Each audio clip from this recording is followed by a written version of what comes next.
O sea, no sé, pregunta para que no me apliquen el 33 y que no me digan que un pinche franchute que no sabe nada viene a sembrar revoluciones en el país. Bueno, en cuanto a las distintas drogas, mira, es cierto que no son todas iguales, pero sí hay una cosa que sigue siendo la misma siempre. El consumidor recurre a una droga porque la droga, cualquier sea, lo pone en un estado diferente de su estado normal, con consecuencias diferentes, alucinógenas o no, con fuerte dependencia o no, pero el consumidor consume porque quiere ser otra cosa durante un momento de su vida. En general porque no está contento de su vida. Bueno, entonces de este punto de vista las drogas son iguales. Pero yo le quería hablar de un solo punto. La marihuana de uso diario, 2 o 3 porros al día, termina con daños a nivel del cerebro que son comparables con los daños que pueden provocar la cocaína. Con la cocaína es mucho más rápido, pero finalmente, al fin y al cabo, sigue siendo lo que es. No, yo me quería referir al tema de la legalización de otro punto de vista. Lo que me interesa a mí es saber si una forma de legalización de una u otra droga puede acabar con el crimen organizado, porque el gran argumento hoy de los partidarios de la legalización, particularmente de la marihuana, es que le va a quitar el negocio al narco. Primero, para convencernos que puede ser el caso, han empezado a manipular un poquito las cifras. Una cifra que ha sido retomada en muchos medios desde que empezaron los grandes debates y particularmente en Estados Unidos y en California con una propuesta que se llama la propuesta 19, es que 60% de las entradas de los carteles mexicanos venía de la marihuana. Eso es absolutamente falso, absolutamente falso. Si no voy a entrar en el detalle de los cálculos, pero si calculas a variable como el precio de la marihuana acá, el precio de la marihuana en Estados Unidos, las ganancias generadas globalmente por el narco mexicano y latinoamericano en los mercados del norte, etcétera, si 60% de las entradas del narco mexicano fuera originada en la marihuana, serían totalmente incapaces de repatriar cada año al país de 15,000 millones de dólares a 50. Las cifras no cuajan. La marihuana es baratísima. ¿Ok? Entonces, eso es el tema que me interesa y acabo de terminar una nota que voy a mandar a Le Monde Diplomatique, una crónica que no les va a gustar, porque una buena parte de la izquierda está con este sueño que el derecho a fumar es parte de los derechos humanos, etcétera, etcétera, etcétera. Yo creo que la legalización de las drogas aplicada a un país como México y a muchos otros países de América Latina es una ilusión.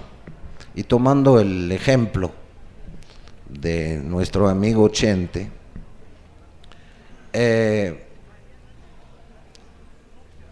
¿dónde va a poner sus invernaderos y sus fincas de marihuana legales, Chente?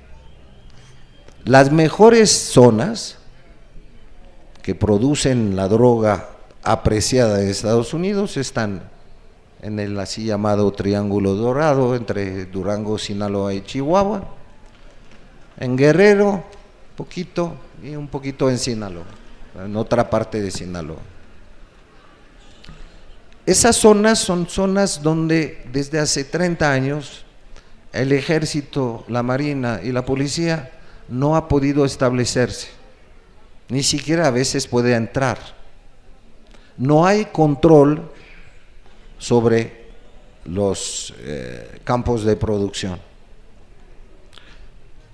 Imaginemos que encuentre en la montaña, quién sabe, con un poco de lluvia, en la subida al Cristo del, ¿cómo se llama? Cerca de Guanajuato, del Cubilete, que encuentre una parte bien expuesta al sol y que poniendo invernaderos allá pueda cultivar masivamente. Pero ¿cómo va a transportar los vicentillos en su cajetilla hasta la frontera?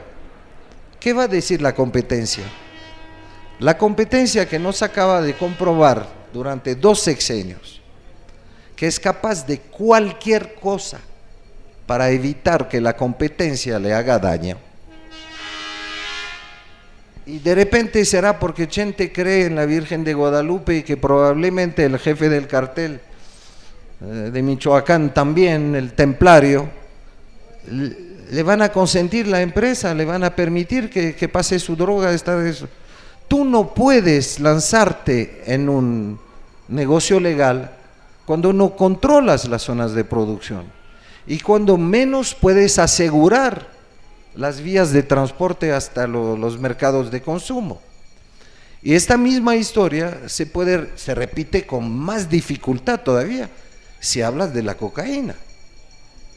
O sea, tomemos un buen ejemplo porque tú hablaste de Evo. El cultivo de la hoja de coca está permitido. El sindicato de los cocaleros del Chaparé en particular y de los Yungas y de otras partes tratan de organizar a los campesinos para que cultiven y que vendan en los mercados legales, en los pueblos un poco más lejos y hasta la capital, y hay un mercado legal. Pero eso no ha podido impedir a miles de otros de campesinos de cultivar hoja de coca que destina al narco. La producción de la cocaína en Bolivia en los 3 últimos años, según ciertos cálculos, ha crecido de 25%. Entonces tú puedes haber legalizado, no es legalizando un producto que tú puedes asegurar que se acaba la violencia y la clandestinidad. Sí lo puedes hacer si la fuerza pública boliviana, con el apoyo de Estados Unidos, decide tomar posesión total de las zonas donde se cultiva marihuana. No te la van a regalar, no te la van a... Todo eso es una cuestión de precio. Podemos idealmente inventar una gran mesa redonda con 10 presidentes de América Latina y 10 grandes capos, y que los estados que quieren legalizar le digan a los capos: ¿a cuánto venden hoy? A tanto, esto es mi precio, ustedes van a trabajar legalmente.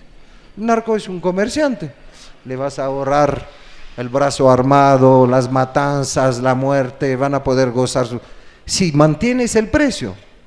Pero uno de los objetivos principales de la legalización es abaratar los precios para evitar definitivamente que a nivel de la venta en la calle, en los mercados de consumo, pueda provocar y generar violencia.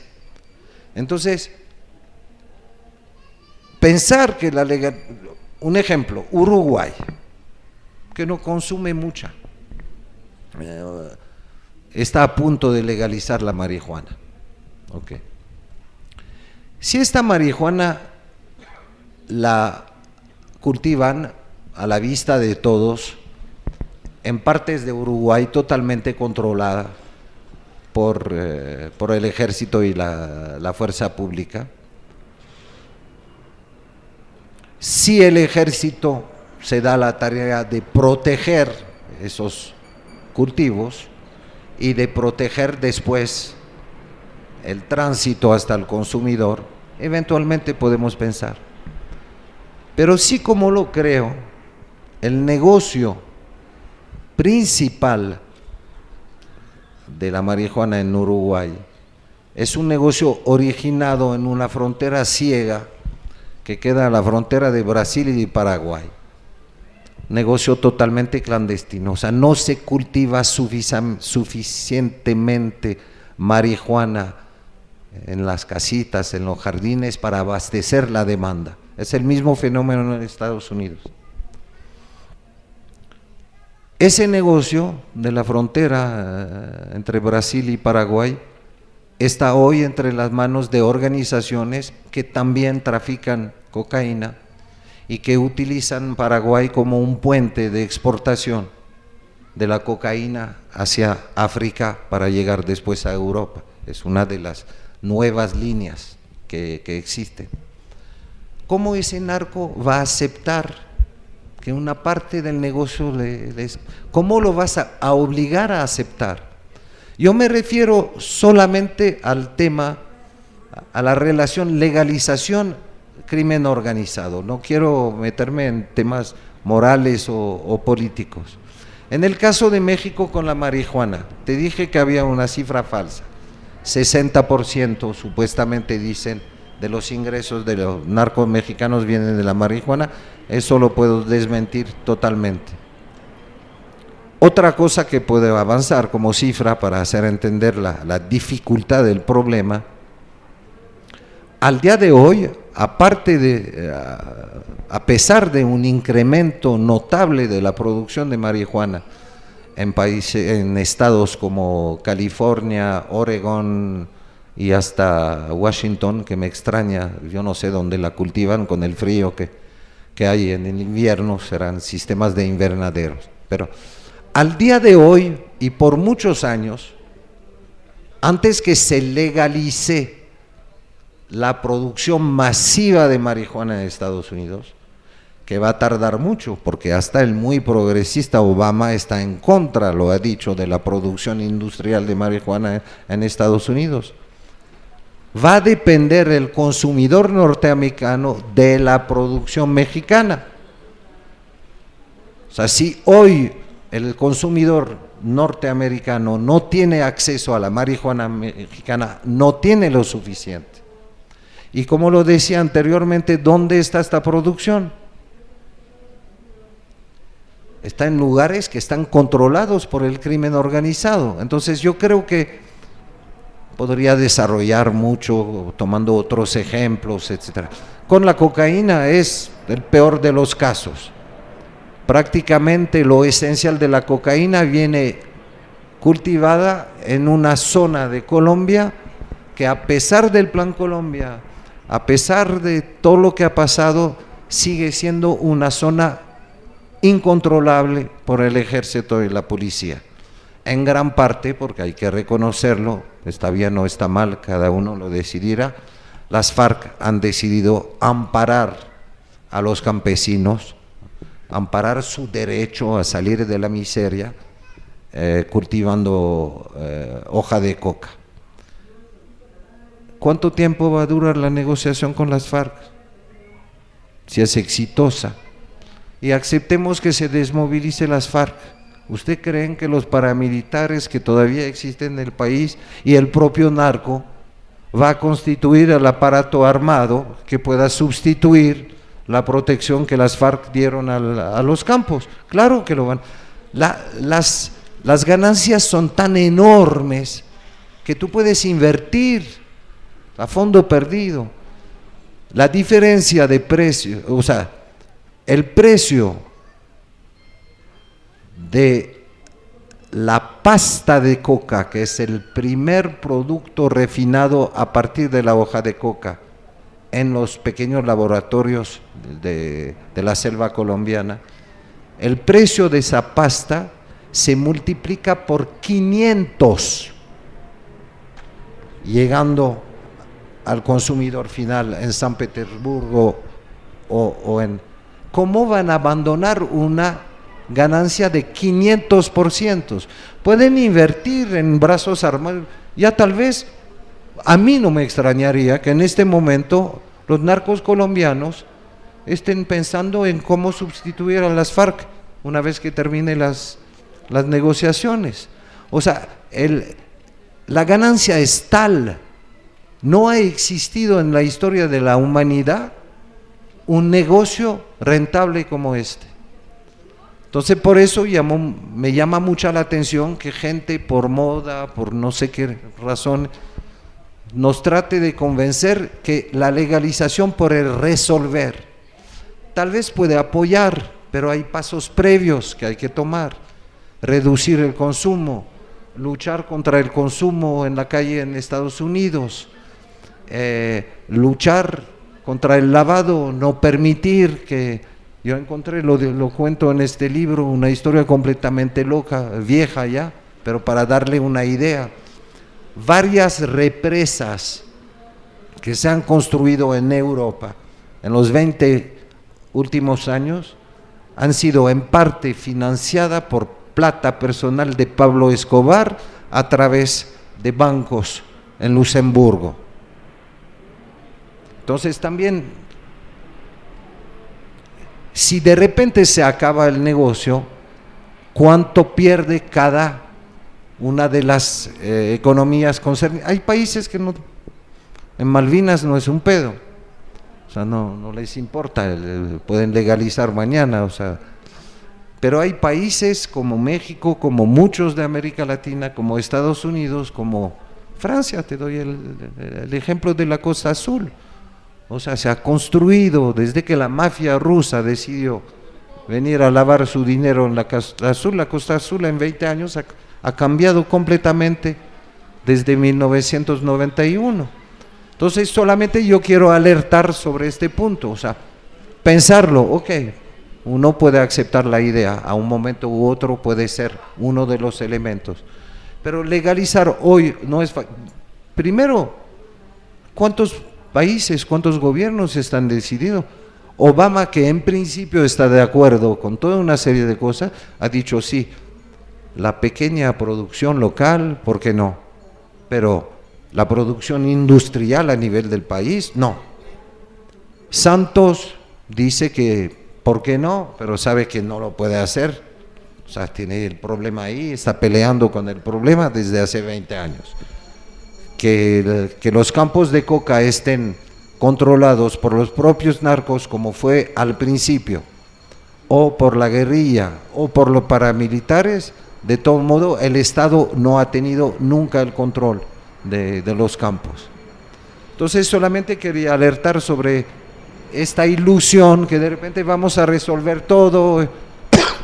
No, hay que ver las cosas como son, o sea, hay que por lo menos debilitar un poquito al crimen organizado antes, hay que acabar un poco con la corrupción antes, o sea, es una lucha que tiene que venir de muchos frentes, hay que luchar más contra el lavado de dinero, y hoy por hoy, o sea, yo hablaba, ustedes se acordarán de este economista que le ayudó a Andrés Manuel en la primera campaña, que se llama Ramírez de la O. Estaba hablando con él recientemente y me dijo que estaba, porque él trabaja para grandes empresas internacionales como consultor, que quieren invertir acá, pero que no saben en qué condiciones, etcétera, etcétera. Entonces tiene que tener un buen conocimiento, digamos, de toda una serie de cosas, de los riesgos que se pueden. Y me dice que ha visto florecer desde hace 3 o 4 años un número enorme de empresas en la parte norte del país, siempre las mismas: restaurantes, hoteles, talleres mecánicos, etcétera, etcétera. Y que nadie se ha preguntado de dónde venía la lana, pues, o sea, solamente nace un nuevo hotel, está bien, hay trabajo, ¿ves? Entonces yo creo que esas cosas se tienen que hacer de manera paralela, hay muchos frentes, la legalización sola no creo que pueda resolver el problema.